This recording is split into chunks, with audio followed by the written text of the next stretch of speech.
Hey class, we're doing a new lesson called macro photography, and you're going to be photographing really small stuff with your iPhone or whatever phone you have. So there's some rules to this, and here you go.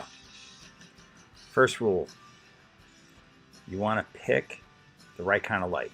So this thing here has some nice grain and texture in it, and that's because we have light from the side.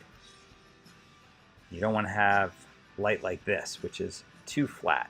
Everything is just too bright. So if your light is too bright, it gets very flat. The opposite problem is too little light. When you look really close at this guy, you can see lots of dots and grain and speckles, and that's because you just don't have enough light. So remember, turn on more light if it's looking like this.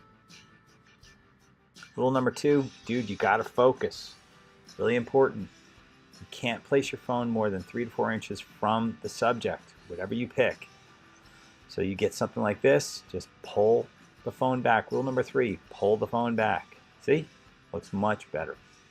So, for example, I did 3 photos of a locker. First one, too blurry, real bad.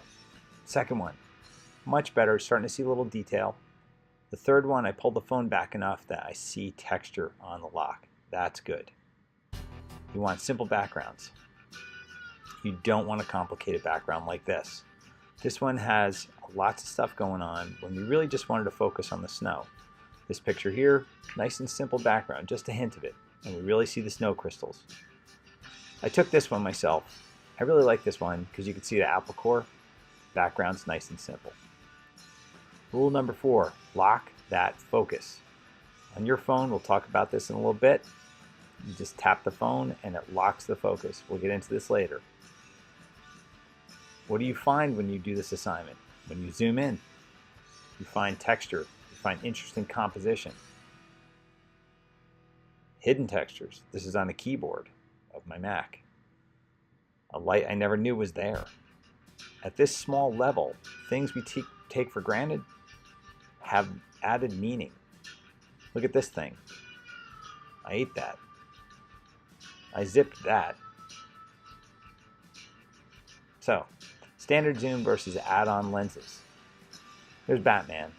You can see how small this is based on the size of the keyboard. And you can see how large he looms in this one when I zoomed in. Now, if I use the Olo clip, you can buy this. Best Buy, you can find cheap ones.